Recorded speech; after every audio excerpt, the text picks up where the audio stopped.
Is he in? Is he out? Is he in? Is he out? No, we're not talking about CM Punk. We're talking about Vince McMahon. God damn it.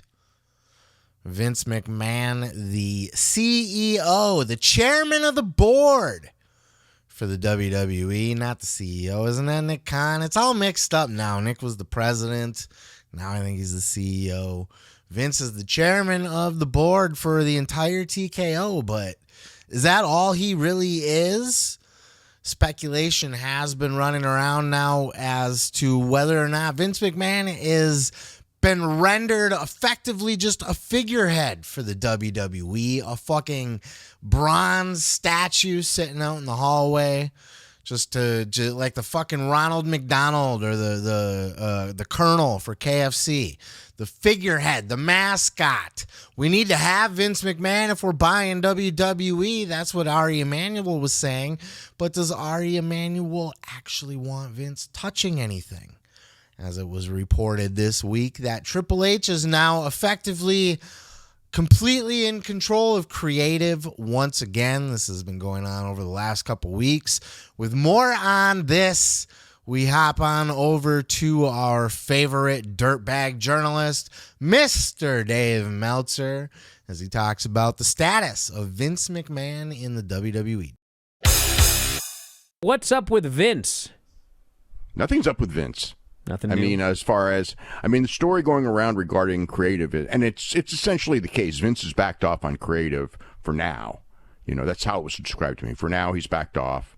I mean, when he still has the power. If he wants to change something, he will. But right now, he's pretty much backed off on that. So right now, what you're seeing right now is pretty much what I was told, 99%. Or whatever, 95%, Paul Levesque. I mean, he's still around, but, and there's probably going to be input when it comes to main event programs and things like that going forward. But right now, it is mostly the Paul Levesque show now, as far as like what's going on, what's going on in TV and everything. Is there a reason for this?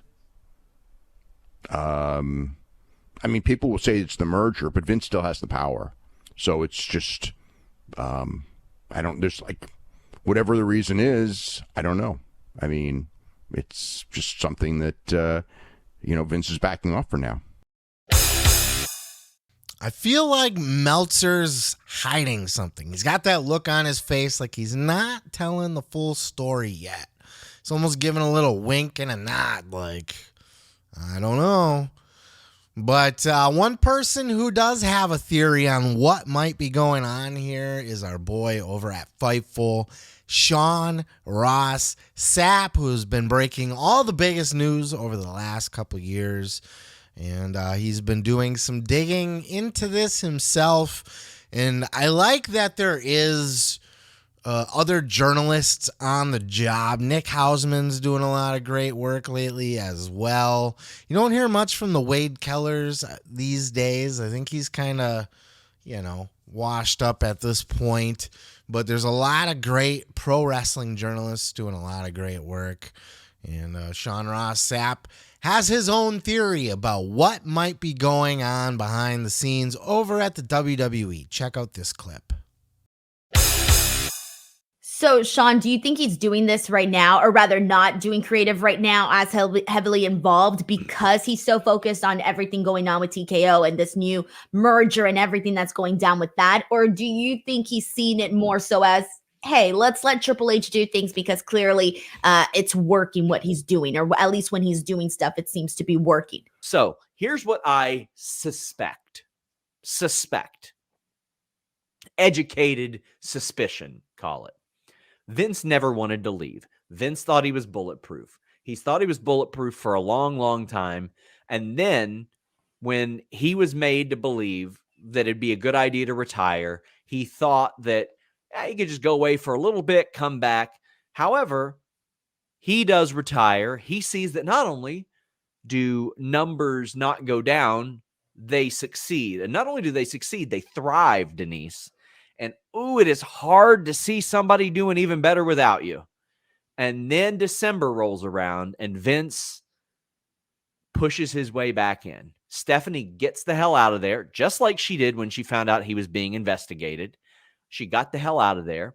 Vince pushed his way back into creative, and Vince came back under the guise of looking for a sale. However, what we didn't get was a sale. What we got was a merger. And what we got was the deal that allowed Vince to come back. Because if they had sold to Disney, Bob Iger ain't playing that shit. If they sold to any other number of places, they ain't playing that shit.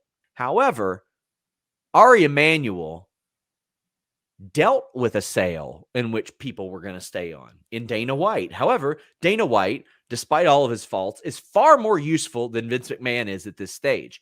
I think Vince took the deal that allowed him to stay, and now, and now that the deal has gone through, they're like, oh, you can stay as this statue over here, but this other guy's going to run creative and all this stuff. I think that Vince has been effectively rendered a figurehead in WWE. Not reporting. That's just what I think. How do you think Vince's ego is handling that? Probably horribly. This was something that people were talking about when the merger took place. The deal everybody was saying that this was the deal that Vince McMahon took because it was the deal that kept Vince McMahon on board. And you hear Ari Emanuel had said in that initial, when they officially did their press release, that he had said that he insisted on keeping Vince McMahon on board. Now, on the surface, that sounds like it could be smart, right? He kept, and to be fair to Ari Emanuel and TKO and Endeavor and all that, this was exactly what he did with the UFC. He bought the UFC and used his machine behind the UFC, but he kept everybody running the UFC. He didn't come in and say, hey, I want fucking this guy to fight that guy. I want Conor McGregor to fight John Jones. In a no weight class, no rules fucking barbed wire cage match. He could do that because he owns it, but Dana White's already doing a good job. So theoretically, he could just be like, look, we need Vince McMahon's the wrestling genius. So we got to keep Vince McMahon on board to keep the geniusing going, as Dusty would say, for the WWE. That could make sense, and that's certainly a theory. But all of this was going down at the same time that Vince McMahon was caught up in a bajillion different scandals. And who leaked those scandals? Because as Sean Ross Sapp has said before on his show, who was it, the New York Times or Post or one of those fucking New York gimmick papers, I think it was the Times, broke the story of Vince. They're not digging around for wrestling stories. So somebody leaked that to the press from the board of directors, that there was something shady going on. And could it be Nick Khan himself? People had speculated that this was a power play from the beginning to oust McMahon. Now McMahon does not have power. And theoretically, Vince McMahon can be just overruled and set aside. Ari Emanuel could have come in, granted Triple H full power, or at least pulled Vince McMahon off of the creative, said, hey, Vince, we need you over here on this side of the fence. Let Paul do all the creative and stuff over there. Don't worry about that stuff. Wink, wink. And with all the scandals brewing and everything else and kind of setting up Triple H to be able to handle everything on his own on that end, Nick Khan, obviously a fucking mastermind of a businessman. Could all of this just be a plot to, one scandal away from Vince being pushed right out the fucking door and gone, and they're able to move on without Vince McMahon? The Endeavor side of the board, they got to pick more board members than WWE side did during the merger. So they theoretically really could just push Vince McMahon right out of the picture. And for now, are they just kind of stripping him of his duties? What is he doing all day up in his office?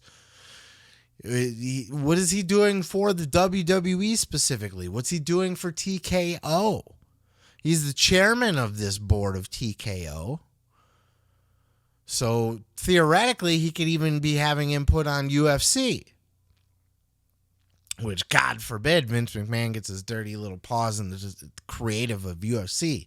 It's not going to happen.